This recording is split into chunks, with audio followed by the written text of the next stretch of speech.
Hare Krishna. So Krishna is telling various qualities. He is describing various qualities of a self-realized soul. And today we will see another very, very nice and interesting quality of a self-realized soul in shloka number 21. Bhaya sparsheshva saktatma vindatyatmani yat sukham sa brahma yoga yuktatma sukham akshayam ashnute. So here we are speaking about a liberated soul, a liberated person. So bhaya sparsheshu asaktatma. He is not attached. He is not attached, he is not attracted to what? Bhaya sparsheshu. The external material sense pleasure. He is not attracted to that. Vindatya atmani yat sukham. So such a person who is there, he is enjoying what? Sukham, atmani. He is enjoying within. He is enjoying within. He is enjoying the pleasure within. And sukham akshayam ashnute. How is this pleasure? This pleasure is unlimited. Akshayam. Akshayam basically means unlimited. And Sa Brahma Yoga Yuktatma. How come he is able to get all this? Because Brahma Yoga Yuktatma, such a person is connected to the Supreme, or he focuses or concentrates on the Supreme. So very nice shloka, and this shloka will make us very, very greedy to become self-realized. So here we see, it's given, a person in Brahma Yoga or Krishna consciousness is so absorbed in the loving service of the Lord that he loses his taste for material sense pleasure altogether. So it is said that when someone does devotional service, Krishna consciousness, especially when the person is purified and when he is doing devotional service, the devotional service that he is rendering to Krishna gives him so much of pleasure, so much of pleasure. One of them is chanting of the Hare Krishna Mahamantra. The Hare Krishna Mahamantra is so pleasurable for those self-realized souls that they cannot stop chanting. So in our Sampradaya, Brahma Madhva Gaudiya Sampradaya, we have a very, very great stalwart. His name is Haridas Thakur. In fact, he is called as Namacharya Haridas Thakur. Nam Acharya. The one who was an Acharya of Nama, the holy name. He would chant 192 rounds every day. So 192 rounds would take around 22 hours. So 22 hours means remains 2 hours. And in that, what all he has to do? He has to sleep, he has to eat, and before all that he has to take bath also. 2 hours he was doing all that. Can you imagine?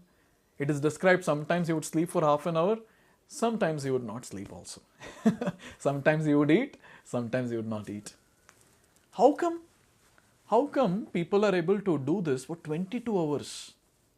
See, only if there is some taste in it, only if there is some substance in it, a person will be able to do. Or else how is it possible? Impossible. I just gave one example, but there are so many great personalities in the past and even in the present.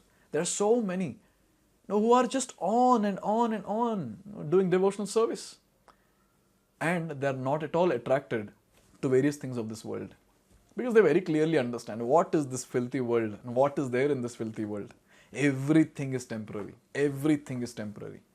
Little bit of happiness we get, but so much of misery is there. And most of the time, people in this world, what are they doing? Trying to search happiness outside.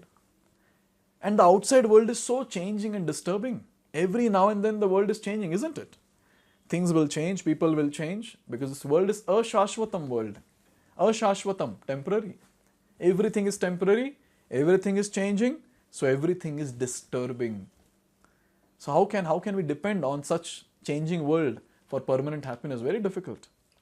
But an intelligent person is the one who understands that happiness is not outside, happiness is within. And how to get that happiness within? By doing devotional service. And when the person gets that mood of doing devotional service and finally comes to a higher stages of devotional service, he starts relishing something by which he feels everything of this world to be very, very insignificant. He does not care to get any happiness from this world because he gets happiness from within by getting connected to Supreme Personality of Godhead, Lord Sri Krishna. The highest pleasure in terms of matter. So what is the highest pleasure in this world? That is given as sex pleasure. The whole world is moving under its spell and the materialist cannot work at all without this motivation. So whenever a person is very lazy, irresponsible, parents decide, get him married. And it's actually seen, as soon as the person gets married, what happens? The person becomes very, very responsible. Why so?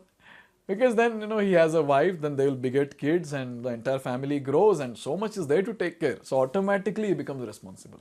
So what is the motivation to move ahead? The motivation is the sensual pleasure that the person gets. And the person will go on and on and on working like anything for the family members.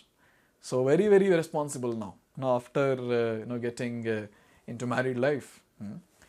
In fact, the entire world is moving in this. You take any example, anything you pick up and that will be just revolving around this pleasure called sex pleasure. You take up any movie, what are they showing in the movies? Take up any posters, those are there around. What are they talking? What are they talking in that particular posters or banners? Everything is just talking about sex pleasure. Sex pleasure is obviously the sexual intercourse, but along with that, sex pleasure is also the pleasure that we get through various other senses also. So various things that we enjoy in this world can be categorized in sex pleasure category. So in this way, everything in this world is revolving around one thing, that is sense gratification. Right? But a person engaged in Krishna consciousness can work with greater vigor without sex pleasure, which he avoids. That is the test in spiritual realization. So what is the test in spiritual realization? He doesn't have any taste for any sense gratification anymore. Why he has not got any taste? Because he has got higher taste now. Yes, a very nice line. The degree to which he replaces sensuality with spirituality is the measure of his success. I repeat, the degree to which he replaces sensuality with spirituality is the measure of his success. And it's very logical also. Say a person who has got very, very tasty sweets with him in a bowl and he's eating that, and someone gives him a bowl of mud, will he eat that? He's tasting something higher. Why will he take something which is very, very low? Which is something very filthy? Why will he take that? Similarly, the pleasure of this world is compared not to very, very filthy thing. And the pleasure that the person gets in devotional service is very, very high, which the person enjoys like anything. Right? So here it is given that spiritual realization and sex pleasure go ill together. A Krishna conscious person is not attracted to any kind of sense pleasure due to his being a liberated soul, because he has got something which is on a different platform. He is relishing that on different platform. So he does not want anything which is on the lower platform. We all should have that greed.